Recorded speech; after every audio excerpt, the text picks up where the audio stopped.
The two rumors hit the internet before the champagne from our wedding reception had even gone flat. By sunrise, they were not just rumors. They were accepted truths, carved into the public consciousness by the relentless chisel of social media. The first, that I, Ilara Vance, a woman from a respectable but modest family, had trapped the illustrious Julian Blackwood, heir to the Blackwood Group empire. I'd allegedly gotten pregnant on purpose, using a baby as a ladder to climb into the gilded cage of the city's elite. The second rumor was more precise, a dagger aimed straight at the heart of our marriage. That Julian, my new husband, had once made a grand, passionate confession of love to the rising starlet Celeste Devereaux. The narrative was clear. I was the tacky, low-class gold digger who had shattered a fairy tale romance between a prince and his starlet. The phone buzzed incessantly on the nightstand, an angry hornet I refused to acknowledge. I could picture the headlines. Ilara Vance, the social climber who stole a billionaire. Julian Blackwood's true love, Celeste heartbroken. They said I brought nothing to the table, that my family's alliance with the Blackwoods was a pittance, that I was only a disruptive force. I sat in the cavernous silence of our new penthouse, the one Julian had chosen as our love nest. The air still smelled faintly of the thousands of white roses from the ceremony. Just yesterday Julian had stood at the altar, his hands trembling as he slid the emerald-cut diamond onto my finger. His voice had been thick with emotion, his eyes glistening with tears he couldn't quite blink away as he vowed, "Until death do us part." Our story was one of a decade-long friendship that had blossomed into love, a partnership built on shared history and mutual respect. Or so I had believed. Now the man in those viral photos, the one gazing adoringly at Celeste at some charity gala a year ago, felt like a stranger. The comment section was a brutal chorus. Julian must be blind. How could he give up a talent like Celeste for that nobody? She's probably crying into her prenup right now. I wasn't crying. I was numb, a statue frozen in the aftermath of an explosion. The logical part of my brain, the part one relied on to navigate the complex social dynamics of the world Julian inhabited, was whirring. This wasn't a random leak. The Blackwood Group had a vice-like grip on the media. For a story this damaging to break on my wedding night, and with such coordinated force, it had to have been allowed. Or worse, orchestrated. The memory of Julian leaving the reception surfaced, a shard of ice in the numbness. He'd kissed my forehead, a dry, perfunctory gesture. "Be good and wait for me at home, my love," he'd murmured, his breath smelling of expensive whiskey. "I have some urgent business to clear up. I'll bring you roses." He'd promised me white roses, a symbol of a new beginning. Driven by a desperate need to cling to normalcy, I had decided to make him dinner. Sweet and sour fish, a dish he'd begged me to make for weeks. It was a messy, complicated recipe, one I'd never attempted before. The kitchen looked like a war zone.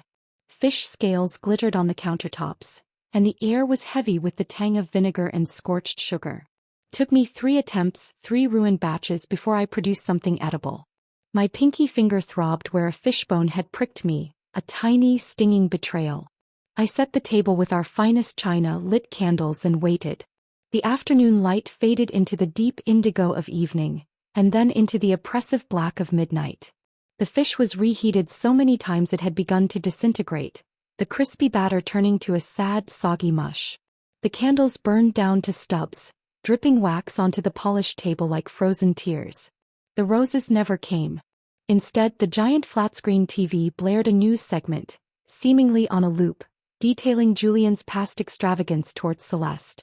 Custom-made performance costumes, a hired dance crew that cost a fortune, even an investment in a reality show just to feature her. The program spliced clips of their bizarre love triangle, painting our marriage as a joke, a transaction never taken seriously by anyone. Then a flicker of light outside the floor-to-ceiling window. A glint, poorly hidden. Camera lens. The paparazzi had staked out the penthouse. Of course they had. They were here for one thing, to capture the new Mrs. Blackwood in her most pathetic state, waiting like a discarded doll for a husband who had already moved on. At exactly 11 p.m. a knock finally came. My heart, foolish thing that it was, leapt into my throat. I smoothed my dress, forced my face into a mask of soft, hopeful expectation and rushed to the door. It wasn't Julian. It was his assistant, Liam, a man I had personally recommended for the job 2 years ago. He stood there looking profoundly uncomfortable, a thick, creamy envelope in his hand. "Mrs. Blackwood," he began, his voice barely a whisper. "Alara Liam." "It's still Alara," I said, my own voice sounding thin and reedy. He flinched. "Alara. Julian asked me to deliver this." He held out the envelope. As if it were an afterthought or perhaps a preemptive strike, he produced a check from his breast pocket. "And this?" My eyes dropped to the check. $60 million. The number swam before my eyes. Then, as if on cue, the TV chimed with a breaking news alert. Rising star Celeste Devereaux spotted checking into the exclusive Orchid Hotel, a Blackwood property, sweetly accompanied by second son Julian Blackwood. A photograph filled the screen. Julian, his hand possessively on the small of Celeste's back, guiding her through a private entrance. The timing was impeccable. A masterpiece of public humiliation. I looked from the check to the envelope, understanding dawning. A divorce agreement. On my wedding night. Tears, hot and immediate, sprang to my eyes. They were not entirely fake. The shock, the utter demolition of my reality was real. I let them flow, making sure my cheeks were glistening under the hallway light for the benefit of any hidden cameras. My hands trembled as I took the envelope and the check. "Thank you, Liam," I whispered, my voice breaking on a sob. Then, mustering all the strength I had left, I quietly closed the door in his face. I heard his muffled voice through the solid oak. "Mrs. Blackwood.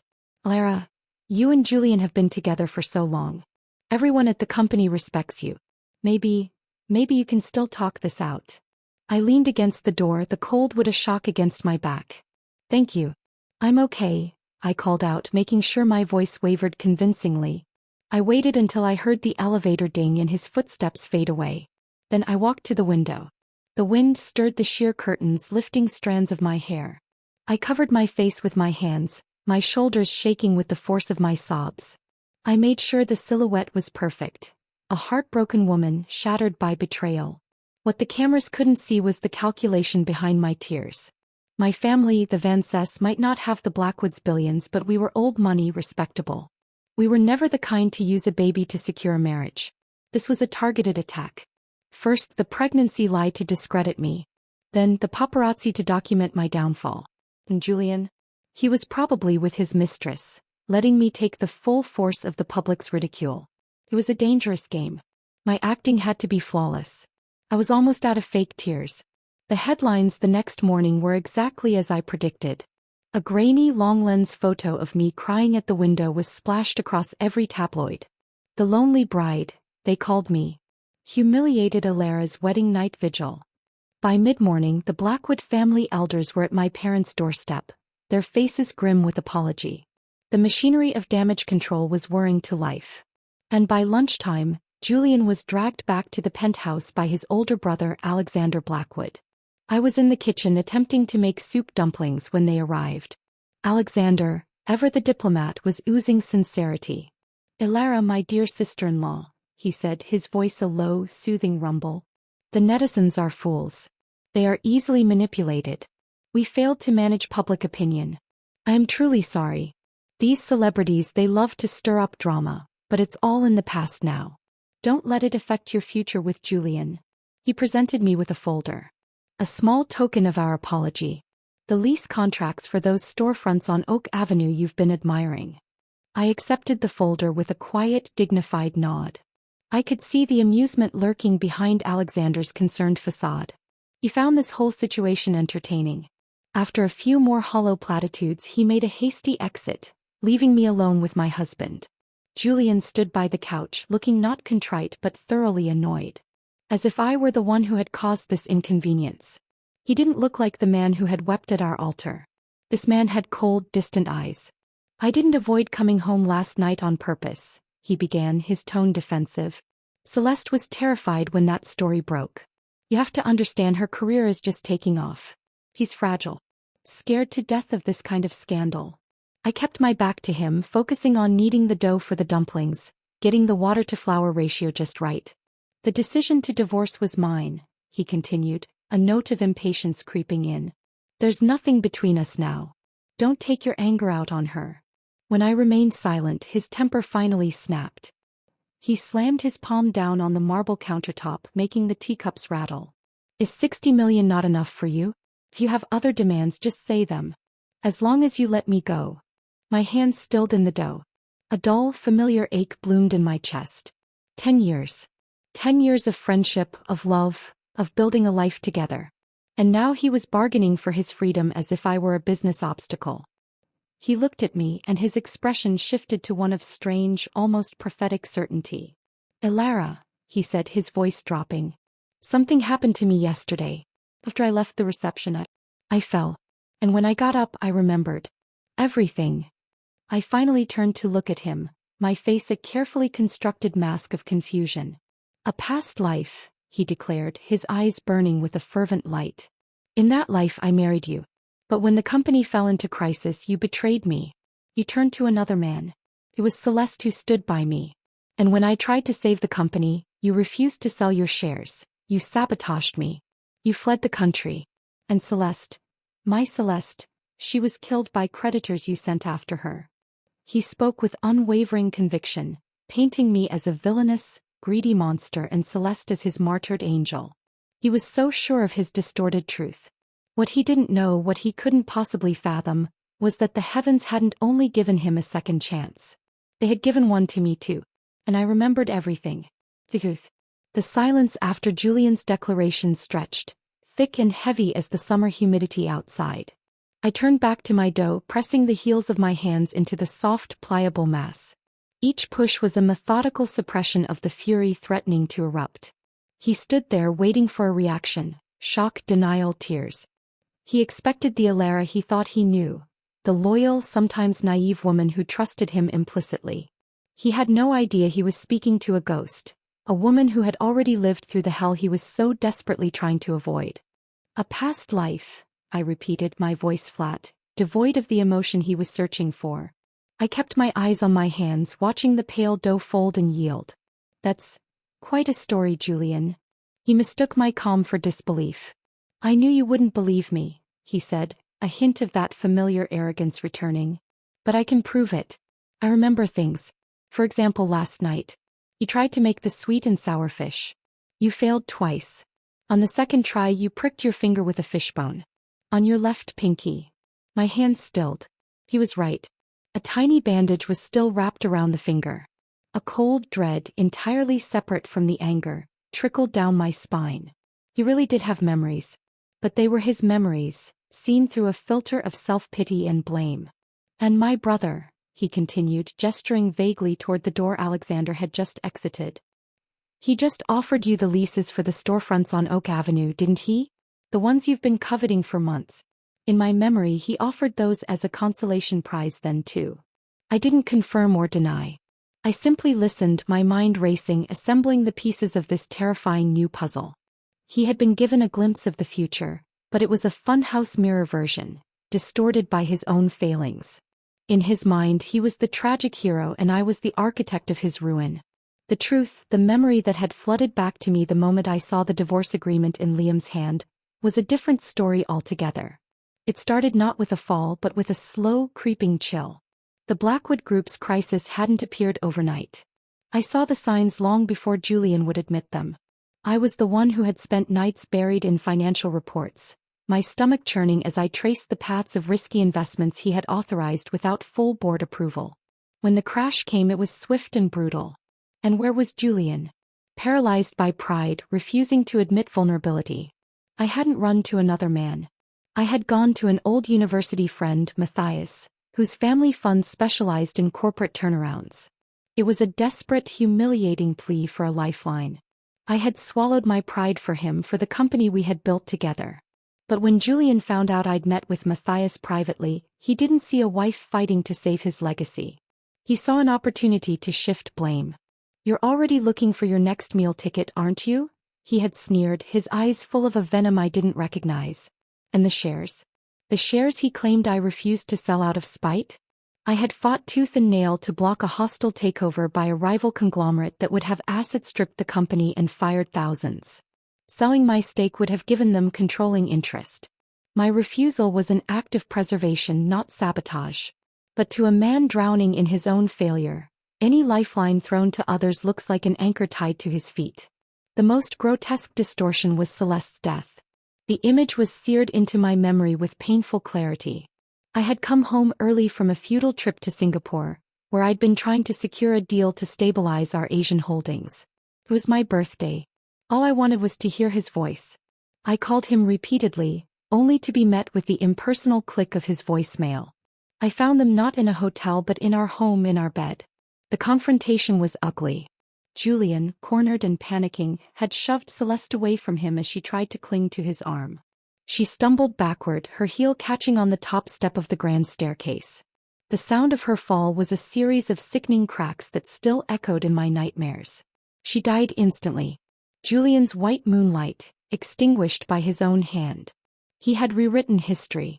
In his new narrative he was the victim and I was the monster. The unwavering conviction in his voice was what truly broke the last fragile thread holding my heart together. It wasn't just that he wanted to leave. It was that the 10 years we shared, the struggles, the laughter, the quiet moments, they meant absolutely nothing. They were so easily overwritten by a fiction that absolved him of all guilt. "You're silent," Julian observed, his voice pulling me back to the present. He sounded uneasy, as if my lack of hysterics was unnerving him. "You think I'm crazy?" I finally looked up, meeting his gaze. I allowed a sheen of tears to glass over my eyes, not of heartbreak but of a profound, weary disappointment. "I think you believe what you're saying," I said softly. "And if you believe it that strongly, then there's no point in fighting, is there?" His shoulders relaxed slightly. He saw my resignation as surrender. "So you'll sign the agreement?" Just then his phone rang, shattering the tense quiet. He glanced at the screen, and a flicker of panic crossed his face before he schooled his features into neutrality. He answered hurriedly, turning away from me. But the penthouse was too quiet, too acoustically perfect. A woman's voice, artificially sweet and laced with faux anxiety, filled the space between us. It was Celeste. "Julian, I'm so sorry to bother you again. I know this is a terrible time. I thought you had the right to know. I'm pregnant." Pregnant. The word hung in the air, stark and brutal. So soon? In our previous life, their affair had been a slow burn, hidden for years. This was different. Bolder. The timeline had accelerated, fueled by Julian's newfound memories, and his desire to rewrite his destiny immediately. I watched the color drain from Julian's face. He was embarrassed, but his voice when he spoke was gentle, reassuring. "Shoo, it's okay. Don't cry. We'll figure this out. I'll take care of everything." A wave of nausea, sharp and acidic, rolled through me. The hypocrisy was breathtaking. He had just finished painting her as a fragile victim in his tragic past life story, and here she was, the so-called innocent flower, already pregnant with his child. It was all so sordid. He ended the call and turned back to me, his expression a mixture of defiance and shame. "Well," I said, my voice cold and flat, cutting through his attempted explanation. "We've only been married for 1 day and you've already gotten your mistress pregnant. That must be a new record even for you." He flinched. "She's not the mistress. I'll be with her officially after the divorce. Besides, we'd already decided to separate before I knew. So it's not technically cheating." The logic was so absurd it was almost funny. "So, as long as you decide to break up before you get caught, it doesn't count? How remarkably convenient for you." I wiped my flour-dusted hands on a towel, a gesture of finality. "Bring the agreement over. I'll sign it. Let's get this over with." He looked strangely unsettled by my swift, clean acquiescence. He had expected a fight, tears, negotiations. He had prepared for a battle, and I was simply opening the gates. It robbed him of his victory. As he retrieved the documents, his phone buzzed again. This time it was a message. My own phone, lying on the counter, lit up simultaneously. A message from an unknown number. An ultrasound image. A tiny, grainy bean with a flickering heartbeat. I didn't accept the friend request, but the image was already saved. Evidence. Solid, undeniable evidence of Celeste's pregnancy. I looked at Julian, who was staring at his own screen, a complex mix of emotions on his face. Fear, possessiveness, a twisted sort of pride. In that moment, the final piece of my plan clicked into place. Julian saw himself as the hero of his own story, armed with the knowledge of the future. But his knowledge was flawed, his arrogance his greatest weakness. And he had just handed me the key to his destruction. His desperate need to be with Celeste. I signed the divorce agreement with a steady hand, choosing the liquid assets, the 60 million, and deliberately foregoing the company shares he expected me to fight for. His eyes widened with surprise and a flicker of relief. He thought he was getting the better deal. He thought he was keeping his precious company safe from my clutches. Consider it a souvenir, I said, taking the check. A token of our 10 years. He had the nerve to look gracious. Alara, we can still be friends. I didn't answer. I simply turned, walked to the bedroom and began packing a single suitcase. An idiot, even if reborn 100 times, was still an idiot. And there was no place for a nearly bankrupt ex-husband in my future. The marriage ended as quickly as it had begun. The news broke quietly, a footnote to the larger scandal of Julian and Celeste. The narrative was set. I was the pitiable ex-wife, cast aside for a newer, shinier model. I let them believe it. Let Julian have his illusion of control. Let him think he had won. Because I knew something he didn't. The financial collapse he remembered was still coming. And this time he was steering the ship directly into the storm, blinded by the false lighthouse of his memories. And I was already building my own ark. As I zipped up the suitcase, my phone rang. It was my sister Lena. Her voice was tight with fury and concern. Alara? My God, are you okay? The things they're saying. Julian is taking that woman to the Chamber of Commerce gala tonight.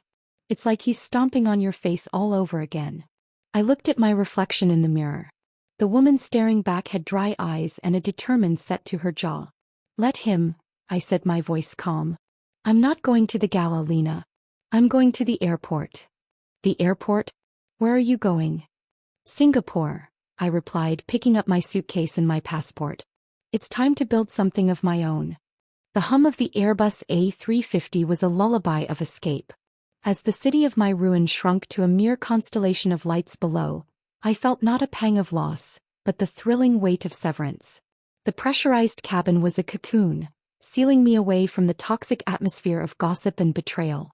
I was airborne, and with every foot of altitude gained, the chains of being Mrs. Julian Blackwood fell away.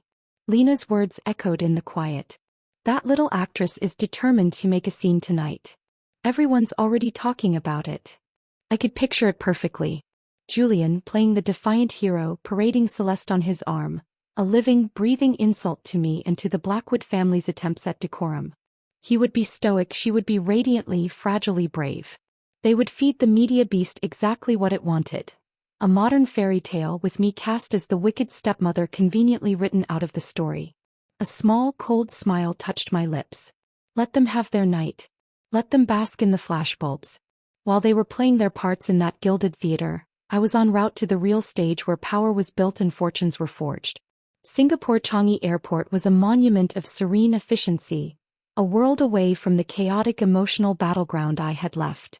The air was warm and carried the scent of orchids and clean, polished surfaces. I moved through the crowds with a single suitcase, my hair tied back in a severe ponytail, my posture radiating a purpose that had been absent for months. I might have been a fool for love, but I was never poor and I was never without a plan. Even in the depths of my previous life devotion, I had carved out a niche of my own, building international business deals that were the envy of the Blackwood Group's old guard. Now that knowledge was my greatest asset. I didn't bother with a hotel. From the airport, I went straight to a prearranged meeting with a real estate agent in District 10, the most coveted school district in the city-state. The sun was fierce, glinting off the glass and steel of the towering condominiums. The asking price is quite firm, Ms. Vance, the agent said, a sheen of sweat on his brow as we stood on the balcony of a sprawling, empty penthouse. The view was breathtaking, overlooking the botanical gardens. I don't care about the price, I said, my voice even. I need a property here. This one will do. Draw up the papers. The agent blinked, startled by the lack of negotiation. This wasn't an impulsive purchase. It was a strategic move. In my past life, I had learned a crucial piece of information too late. Anthony Anson, a legendary figure in the Hong Kong finance world, was planning to relocate his family to Singapore. After a stellar career in venture capital in the US, he had quietly exited his firm and returned to Asia. The public reason was vague, but I knew the truth. He was house hunting in District 10 for his youngest son's schooling. The last time I had met Anson, he was already managing a billion-dollar private equity firm. I had spent a fortune and called in every favor I had just to get a 15-minute meeting, which he'd spent mostly looking at his watch. Now I had a chance to meet him not as a supplicant but as a neighbor. Proximity was my advantage and I intended to claim it. The next few days were a whirlwind of purposeful activity. I established a shell company, Ethelred Holdings, a name plucked from a history book, meaningless and untraceable.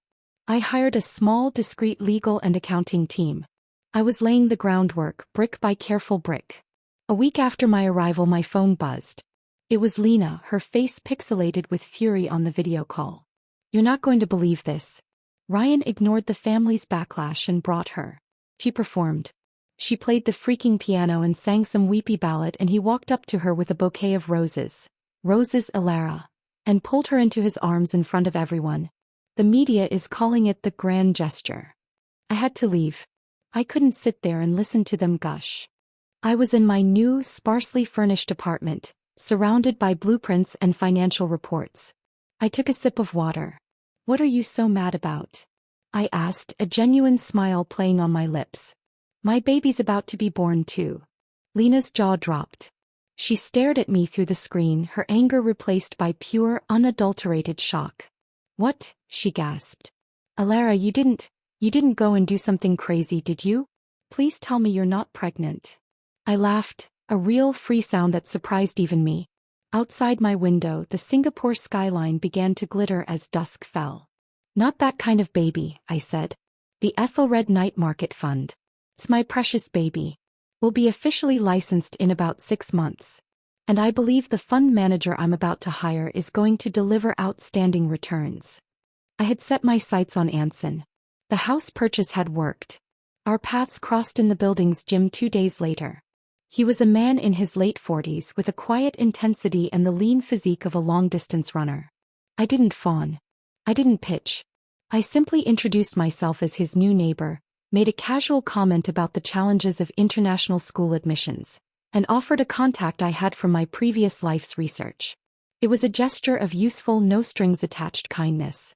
A week after that, I invited him and his wife Angela for coffee. Angela was a sharp, elegant woman with a perceptive gaze. This time I pitched. I laid out my vision for Ethelred Holdings, not with the desperation of my past life, but with the cool confidence of a fellow investor. I spoke of emerging markets in Southeast Asia, of tech infrastructure plays that were still under the radar. I didn't ask him for a job. I offered him a partnership. The freedom to build something from the ground up with my capital and his genius. "You have a remarkable grasp of the landscape, Miss Vance," Anson said, his eyes assessing me. "It's unexpected." "Life has a way of teaching unexpected lessons, Mr. Anson," I replied, meeting his gaze steadily.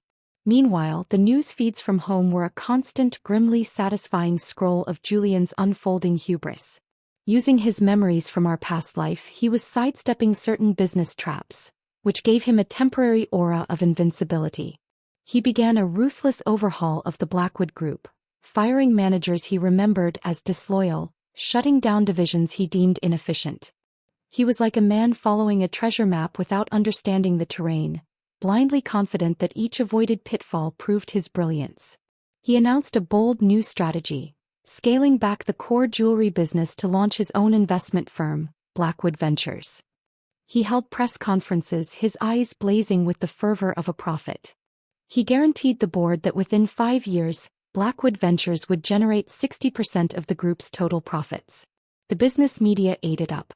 Julian Blackwood, the scorned healer transforming a legacy empire. I read these articles with a detached sense of irony. He was trying to replicate my path from our first life, the path where I had saved his company through shrewd investments. But he was doing it with all the subtlety of a sledgehammer. He was hoarding cash, waiting for the sure things he remembered, the tech startups that would go public and multiply in value. He was so focused on the big flashy scores that he was ignoring the fundamental health of the company. The engine was being stripped for parts to fuel a rocket he didn't know how to launch. My sister called again, her voice laced with anxiety. "Have you seen what Julian's doing? People are calling him a visionary." He's making you look like dead weight he wisely jettisoned.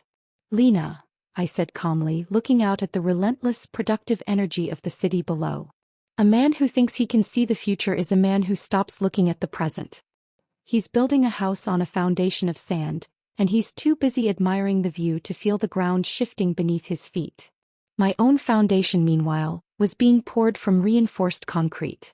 Anson formally agreed to come on board as the fund manager for Ethelred. The paperwork was signed in my austere new office. I used the excuse of no longer needing a school district home post-divorce to sell him the District 10 penthouse for a fraction of its value.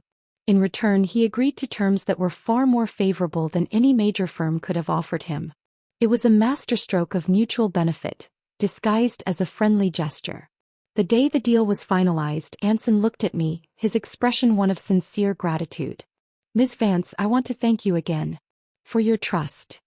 "There's no need to thank me, Anthony," I said, smiling. "Perhaps it's simply fate. How is your son settling in at the new school?" As we spoke of his family, I thought of Julian, who was probably in a boardroom somewhere, arrogantly dismissing concerns about cash flow. A man I had once spent a fortune to meet for 15 minutes was now my trusted partner. And the man for whom I had once moved heaven and earth was rapidly becoming a cautionary tale in the making. That night, as fireworks exploded over Marina Bay, celebrating some national holiday, Lena video called me. The colorful bursts lit up her awestruck face. "It's beautiful there," she whispered. "It is," I agreed, lifting a glass of champagne in a silent toast, to my new life, to my new baby, and to the beautiful, devastating ruin that was steadily approaching Julian Blackwood. The game was afoot, and for the first time in 2 lifetimes I was holding all the best cards. For 6 months, I built my life in Singapore with the quiet, relentless focus of a master craftsman. Ethelred Holdings, my baby, was no longer just a concept. It was a sleek, functioning machine housed in a glass-walled office with a view that stretched to the sea. Anthony Anson proved worth every ounce of trust one had placed in him. His network was impeccable, his instincts sharper than I remembered. We moved with a stealth that belied our growing power, acquiring stakes in logistics companies and nascent fintech firms that were the unsexy, essential arteries of the new economy. We weren't making headlines, we were building a fortress. Back home, Julian was making nothing but headlines. His visionary overhaul of the Blackwood Group began to show its cracks. The first quarterly report after my departure was met with unease. The second with outright alarm. He had been so focused on hoarding cash for his grand investments that he had starved the core business.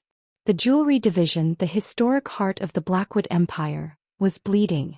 The managers he'd fired had taken decades of institutional knowledge with them. The divisions he'd shuttered had been responsible for steady, reliable revenue streams. I followed it all from my command center, the glow of multiple screens illuminating my face in the dark. The financial news channels, once fawning, now had a skeptical edge. "Blackwood Group stalls as competitors expand," one headline read. "Is Julian Blackwood's conservative strategy a mask for cold feet?" asked another. The board, initially seduced by his bold promises, was growing restless. I knew this because Alexander Blackwood, Julian's older brother and my unlikely ally, had started sending me carefully worded emails. They were always under the guise of checking in on me, a polite inquiry about my well-being. But buried within the pleasantries were tidbits of information. "The old guard is growing impatient," one read. "Your foresight in avoiding the shares is looking wiser by the day." Alexander saw me as a useful tool, a scorned woman with insider knowledge who could help him undermine his brother. He had no idea he was playing a part in a script I was writing. The climax came during a live-streamed shareholder meeting. Julian, looking thinner and more tightly wound than I'd ever seen him, was halfway through a presentation full of buzzwords and grandiose projections when a major investor interrupted him. "Mr. Blackwood, you've spoken for 6 months about strategic positioning and future returns. Yet for 2 consecutive quarters we've seen contraction. You've poured capital into this Blackwood Ventures, and we have yet to see a single significant acquisition. You're paying management fees on idle funds while our core business withers. What, precisely, is the strategy here?" Julian's face, projected on the giant screen behind him, flushed a deep, mottled red. He didn't have a good answer. He couldn't say, I'm waiting for a biotech startup called Viridia to need a Series B round in 18 months, because in my past life, it was a 10-bagger. Instead he fell back on arrogance. The strategy is patience, he snapped, his voice cracking. A strategy this board seems to lack. You chase quarterly profits while I am building for the next decade. It was the wrong thing to say. The room erupted. Watching the live feed, I saw Alexander sitting calmly in the front row, a faint, almost imperceptible smile on his lips. He had hired a top consulting firm to investigate every single investment Julian had rejected. The report, I knew, was a damning indictment of missed opportunities. Cornered and humiliated, Julian did something reckless. Out of sheer spite, he announced he would prove his conviction. He was diverting the entire war chest of Blackwood Ventures into a single obscure private equity fund, the Pegasus Fund. I knew this fund. In our past life, it had been a dark horse, investing in a revolutionary water purification technology that would later explode in value. But that was 2 years away. In the present, the Pegasus Fund was small, unproven, and highly speculative. Pouring all their capital into it was a gamble of insane proportions. The financial world gasped. Blackwood Air bets the farm on unknown fund, the headlines screamed. The board panicked. Even his supporters saw it for what it was. Not a strategic masterstroke, but a tantrum. A few days after the meeting, I was having tea with my sister over video call. She was practically vibrating with schadenfreude. Have you heard? Julian went home after that meeting and apparently had a massive fight with Celeste. Threw a shoe at her, can you believe it? The little princess didn't take it well. He packed a bag, pregnant belly and all, and flew to Japan. Posted some cryptic message on social media. If no one invites me home, then I won't come back. I took a slow sip of my jasmine tea, savoring the floral notes. How do you know all the details, Lena? Do you have a spy under their bed? She laughed. One of my clients told me. I saved him a ton of money on a deal and he had a few too many drinks. Couldn't stop talking. Your client? I asked, though I already knew the answer. Alexander Blackwood, she said, her eyes widening with the thrill of the gossip. I didn't react. Of course it was Alexander. The threads of my plan were pulling tighter. My fund, with its government subsidies and impressive, though private, early returns, had attracted his attention. He'd invested a significant sum, no doubt seeing it as both a smart financial move and a way to indirectly fund the war against his brother. He had no idea the fund manager he so admired was the same man I had strategically installed. The news kept getting worse for Julian. The nightmare of our past life was repeating itself, but in a different, more accelerated key. His obsessive focus on avoiding the specific pitfalls he remembered had made him blind to new ones. Lawsuits from the abruptly cancelled projects began to pile up. Penalty fees mounted. The company's cash flow, which he had been so proud of hoarding, was now draining away to pay for his mistakes. I heard through the grapevine that the CFO, a steady man who had been with the company for 30 years, finally resigned in disgust, throwing his resignation letter on Julian's desk. You want to know why we're broke? He was reported to have shouted. I told you we needed controls. Penalty fees aren't monopoly money, you idiot. Julian was trapped. The Pegasus Fund, his great hope, was a long-term play. He needed liquidity now. But private equity isn't a stock you can sell with a click. Exiting required finding buyers, and in a tightening economic climate, no one was interested in an unproven fund at the price he needed. It was then that my phone rang. A number I hadn't seen in months. Julian. I let it go to voicemail. He called again. And again. Finally, I answered, my voice a study in cool detachment. Julian. This is a surprise. His voice was ragged, stripped of all its former arrogance. Elara. I need to talk to you. It's important. Regarding business, he said quickly. A potential opportunity. I think it could be mutually beneficial. I knew what he wanted. He was desperate to offload his stake in the Pegasus Fund to raise cash. And he knew on some level that I had capital. The irony was exquisite. I'm rather busy, Julian. Please, he said, and the word was a strangled thing. I'm coming to Singapore. Just one meeting. I agreed with feigned reluctance. I had Anthony book a private dining room at the finest restaurant in Marina Bay. I instructed my team to prepare an offer for Julian's stake. An offer so low it was borderline predatory.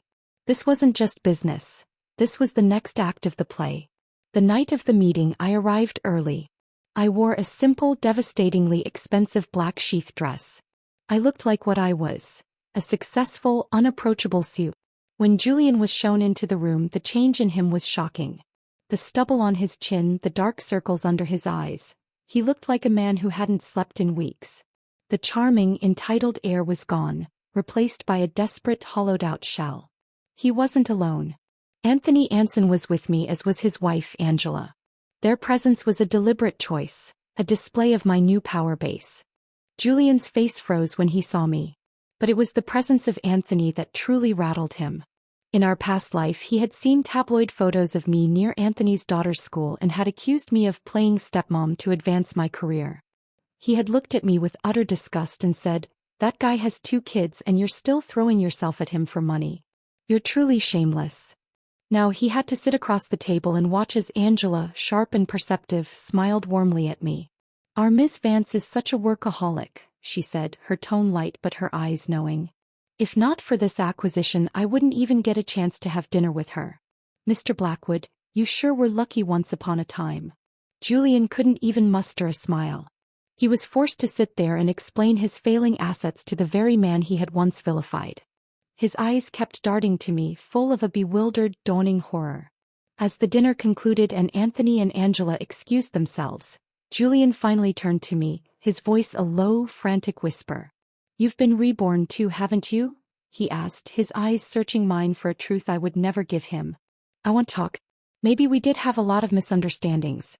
Can you give me a chance?" I gave him a polite, icy smile. "It's not your fault, Julian. When you think everything is dirty, of course all women look dirty to you. But I'm here to make money," I said, my gaze sweeping over him with deliberate disdain, "not to recycle trash." I had instructed my team to push the valuation to rock bottom. The final signing was set for the Blackwood Group's boardroom. Before the meeting, Julian cornered me privately, almost begging. "You know this investment will succeed, don't you?" he pleaded. "You know in 2 years it will pay off. Please, for old time's sake, speak up for me in front of the chairman. Adam's projects are doomed. I can give you anything. Stock. I'll give you the stock I held back in the divorce." I looked at him, this man who had rewritten our history to cast himself as the victim. I thought of the ultrasound photo, of his whispered phone calls with Celeste, of the 10 years he had erased with a single self-serving narrative. "Your brother's not going down," I said calmly, pulling out the equity transfer agreement my lawyer had prepared. "I helped him avoid half of those ticking time bombs. Consider it repayment for helping me tidy things up so neatly." His eyes widened in shock. He finally understood. This wasn't bad luck. It was a calculated dismantling. "Because of Celeste?" he stammered, still clinging to his distorted reality. "Is it because you still have feelings for me?" The narcissism was breathtaking. I didn't answer. I simply pushed open the conference room door and walked in to formally acquire his failed dream at a fire sale price, sealing his financial ruin under the stony gaze of his own family. The signing in the Blackwood Group boardroom was a silent, brutal affair. The air was thick with the scent of old money and fresh humiliation. The board members, men in impeccably tailored suits whose families had been intertwined with the Blackwoods for generations, looked at me with a mixture of resentment and grudging respect. They had underestimated the nobody Julian had cast aside. Now I held the keys to a portion of their future purchased for pennies on the dollar. Julian sat across the vast mahogany table, his posture rigid. He signed the documents transferring his stake in the failing Pegasus Fund to Ethelred Holdings with a hand that trembled slightly. Each scratch of his pen was the sound of his empire crumbling. He kept shooting me glances, his eyes a turbulent sea of confusion, anger, and a pathetic, lingering hope. He still believed on some level that this was a twisted test, that my coldness masked a love I was too proud to show. I met his gaze only once, my own expression as unreadable as a sphinx. There was no triumph in my eyes, only a profound, glacial finality. The message was clear. This was not a lover's quarrel. This was a business transaction. He was the bad investment I was cutting loose. As I stood to leave, the chairman, a frail man in his 80s who had been a friend of Julian's grandfather, spoke. "Miss Vance. A surprising turn of events. We wish you well in your endeavors." The dismissal was polite, but it was a dismissal. I was an outsider who had profited from their distress. They wanted me gone. I simply nodded. Thank you, sir. Ethelred looks forward to a profitable future. I walked out of that room without a backward glance, my lawyer flanking me. The heavy door clicked shut behind us and I felt a weight lift from my shoulders that had been there for 2 lifetimes. It was done. Financially, Julian was neutered. But the game wasn't over. A man like Julian could always cling to the wreckage of his reputation. He still had his name, his damaged but still recognizable public persona as the tragic hero who had loved and lost. That was the final pillar that needed to be shattered. In the weeks that followed, Julian's pestering calls began again. They were no longer about business. They were desperate, rambling monologues filled with regret and self-pity. He was like a ghost haunting his own life, unable to move on from the script he had written, now that I was refusing to play my part. According to Alexander, who seemed to take a ghoulish delight in keeping me informed, Celeste was in Japan recovering from the birth of their son. She was spending money extravagantly and Julian, his resources drained, could no longer afford to fund her exile. The cracks in their fairy tale were widening into chasms. Celeste, it seemed, was growing impatient. I chose my moment with the precision of a surgeon. I agreed to meet Julian one last time. I suggested a quiet, open-air cafe known for its privacy, but I made sure to request a specific table. One nestled in a secluded bower visible from the street through a gap in the hedges. When he arrived, the change was even more pronounced. His suit was wrinkled, his hair unkempt. The shadows under his eyes were like bruises. The arrogant air was completely gone, replaced by a broken man. Elara, he began, his voice raw. I regret everything. I know you'll never forgive me, but I need to tell you, back then in our past life, you worked yourself to the bone for me. How could I have believed those stories? How could I have been so blind? He reached across the table, his fingers brushing my hand. I forced myself not to flinch. I wish I'd never been reborn. I wish I could have just stayed in that time when you still loved me. This was my cue. I lowered my head, pinching the soft skin of my palm hard beneath the table. The sharp pain made my eyes water. I let a single, perfect tear trace a path down my cheek. I had always been so strong in front of him. The sight of my vulnerability broke the last of his defenses. He grabbed my hand, his grip tight. I'm sorry. I'm so sorry. Everything I've done, I deserve this. He was crying now, real tears of self-pity. Celeste, she still has some investments under her name. In 2 years that money will multiply tenfold. We can take it. Let's just leave. Let's go to Europe, just the 2 of us. We can start over. There's still a chance for us. The audacity was staggering. Even now, at his absolute nadir, he was planning to steal from the mother of his child and run away with his ex-wife. He was a moral vacuum. I had rehearsed this moment. I pulled my hand back slowly, making sure the gesture was filmed by the long-lens camera I knew was positioned across the street. I let my voice tremble, layering it with a heartbreak that was both real and performative. Of course you deserve this, Julian, I whispered, the words carrying on the summer breeze. Anyone who tramples on someone's heart deserves to be pierced 1,000 times. Saying it aloud in this context felt cleansing. The heavy weight on my chest, the residue of a lifetime of betrayal, finally felt like it was dissolving. Then I picked up my glass of ice water. I looked past Julian's shoulder toward the gap in the hedge. I made eye contact with the lens I knew was there. And with all the force of my pent-up fury, I flung the glass not at him, but at the window of the cafe behind him. The shattering crash was spectacular. It drew the attention of every patron, every server. And right on cue, as if summoned by the sound, a figure emerged from the shadows near the entrance. It was Celeste. She looked pale and thin, still carrying the softness of recent childbirth. But her eyes burned with a fury that was anything but fragile. She wasn't alone. Clustered behind her like a pack of well-dressed hyenas were a dozen celebrity gossip reporters, their audio recorders and cameras already rolling. Julian Fong, she screamed, her voice cracking with a pain that was terrifyingly authentic. What the hell are you doing? Julian spun around, his face a mask of sheer, unadulterated panic. Celeste stormed toward our table, collapsing dramatically to her knees on the floor, as if the weight of her anguish was too much to bear. I gave birth to your child. I flew back the moment I could, and this is how you greet me? crawling back to your ex-wife like a damn dog. She looked directly into the nearest camera, her face a tragic mask. Julian Blackwood, you'll never get away with this. The scene was chaos. The reporters surged forward, shouting questions. The cafe manager was trying to restore order. Julian was stammering, trying to form words, but he was utterly, completely exposed. The narrative unfolded online in real time. The photos were damning. Me tear-streaked and recoiling from his touch. Him desperate and pleading. Celeste, the betrayed mother, crumpled on the floor. The headlines wrote themselves. Blackwood heir's sordid love triangle erupts in public. Celeste Devereaux. I had his baby, he left me for his ex. The harassment of Alara Vance. A victim's story. The carefully constructed image of Julian Blackwood, the visionary, the tragic lover, evaporated in an instant. He was now just a cheating, lying, pathetic man who harassed his ex-wife while the mother of his newborn child begged for scraps. The fallout was immediate and brutal. The jewelry line he still nominally oversaw, whose customer base was predominantly women, saw a mass boycott. The hashtag dump Blackwood trended for days. His remaining allies on the board abandoned him. Alexander, with the cold efficiency of a seasoned predator, moved in for the kill. Within a week, Julian was formally ousted from the Blackwood Group. The family, to protect what was left of their name, publicly disowned him. He was left with nothing. No job, no reputation, no family, and crucially, as he was about to discover, no money.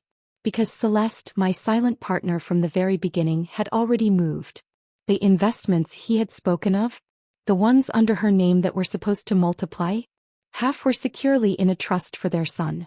The other half had been quietly transferred to an account controlled by Ethelred Holdings.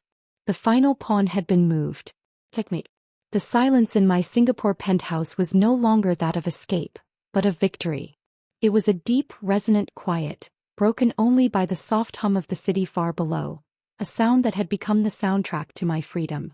The news feeds, once a source of such visceral pain, were now a scrolling testament to Julian's utter annihilation. The media, having milked the scandal dry, had moved on, leaving his reputation as a desiccated husk on the side of the road. My sister Lena FaceTimed me, her face a mosaic of exhilaration and lingering fury. It's over. Truly over. Alexander made it official. Julian's been stripped of everything. Even their parents have cut him off. He's finished. She leaned closer to the camera, her voice dropping to a conspiratorial whisper. But Alara, why? Why did you help her? That woman. She's the definition of shameless. You should have let the public roast her until she couldn't show her face in this industry again. On the screen she couldn't see the subtle shift in my expression. She saw only the final public act of the drama. My PR team's carefully placed articles that painted Celeste as a victim who had found her strength. The headlines had a certain poetic flair. Celeste Devereaux rises from the ashes. No more golden cages.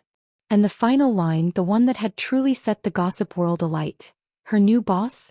None other than her former rival, the formidable Alara Vance, who has publicly welcomed her to a comeback under the Ethelred media banner. To the outside world, it looked like an astonishing act of female solidarity, or a deeply cynical business move. To Lena it looked like insanity. Oh sister, I said, a faint, knowing smile touching my lips. If only it were that simple. How could I explain the truth? How could I articulate the surreal reality of reincarnation, of a shared past life, to my pragmatic, fiercely loyal sister? The truth was a locked box and only Celeste and I held the key. The memory of Celeste's first visit was as clear as if it had happened yesterday. It was a week after the wedding rumors had broken, but before Julian had delivered the divorce papers. I was still reeling, still playing the part of the blindsided bride. She had shown up at my penthouse unannounced, her face pale under a large hat and sunglasses. When she took the glasses off I saw it. Not the cunning of a mistress, but the hollowed-out terror of a prey animal. She was young, far younger than she seemed on screen, and her eyes held a pain that was ancient. Miss Vance, she'd begun, her voice trembling. You have no reason to believe me. But at 19 I didn't know anything. He drugged me at a party. He took my body without my consent, and I was the one left with a ruined reputation. A single tear escaped, tracing a path through her expertly applied makeup. I knelt and I begged him to just let me leave the country to disappear forever. But he wouldn't. He said I was his. He forced me to get an abortion. He never once treated me like a human being. She looked at me then, and in her gaze I saw not an enemy but a reflection. A fellow prisoner in the gilded prison of Julian Blackwood's ego. Heaven must have taken pity on me for wasting an entire lifetime, she whispered, echoing the very thought that had been haunting me. This time, she said, her voice hardening into a blade of pure resolve, I will protect my baby. Please, Miss Vance. I have nothing left. If you help me get revenge, let me be your blade. And so, the most unlikely of alliances was forged in the fires of our shared secret history. The plan was hers as much as it was mine. It was she who suggested we leak the story of Julian's past pursuit of her. It was she who, with the help of the assistant I had placed in Julian's office, made sure she was a constant, tantalizing presence in his life. At charity galas, at industry events, a ghost of the true love he thought he remembered. We made him believe it was fate, a second chance to correct the mistakes of a past he completely misunderstood. He helped me destroy him. And I, in turn, gave her what she truly wanted, a path out. Not as a mistress, not as a kept woman, but as her own person. Ethelred Media was her vehicle. I would fund her comeback, not as an actress chasing male approval, but as a producer, a creator. She would have control. She would have her son. No more cages. No more being at the mercy of a man's whims. The truth is, Lena, I said, choosing my words carefully, Celeste was never the enemy. She was just another one of his victims. And a very useful one. Lena stared at me, her mind visibly working to recalibrate her entire understanding of the last 6 months. So, all of it? The public fights? The trip to Japan? The dramatic confrontation? All part of the script, I confirmed, my voice calm. A script we wrote together. The final beautiful irony was the money. Julian, in his desperation at the cafe, had blurted out the truth about the investments under Celeste's name. He had been telling the truth about that. The Pegasus Fund, the one he had been forced to sell to me, was indeed destined for greatness. But he never got the chance to see it. The shares he had so generously put in Celeste's name? They were now safe. Half in a trust for their son, the other half seamlessly integrated into the growing portfolio of Ethelred Holdings. Julian had been evicted from the Blackwood family with nothing, and he didn't even know that the last remnants of his fortune were funding the empire of the woman he had betrayed and the blade he had created. I stood up and walked to the floor-to-ceiling window. The skyline of Singapore sprawled before me, a forest of steel and ambition. It was my forest now. Ethelred was no longer just a fund. It was a multi-pronged empire with holdings in finance, media, and technology. I had built it from the ashes of a broken heart and a stolen life. My phone buzzed on the glass table. A message from Anthony Anson. The final numbers for the quarter were in. The Pegasus Fund's first major investment, the water purification company, had just secured a landmark government contract. The value of the fund had doubled overnight. The very asset Julian had been forced to sell to save himself was now the crown jewel in my portfolio. I didn't feel vindication. I felt a profound, settled peace. The ghost of Julian Blackwood had been exorcised. The phantom pains of a past life had finally ceased. Another message flashed. This one was from Celeste. It was a photo of her son, a chubby-cheeked baby with a shock of dark hair, laughing. The caption was simple: "Thank you for everything." I looked from the photo of the innocent child to the skyline of my hard-won kingdom, and then back at my sister's puzzled, concerned face on the screen. "So what now?"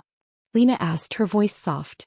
"Now, Lena," I said, a genuine, untroubled smile finally spreading across my face, "we live.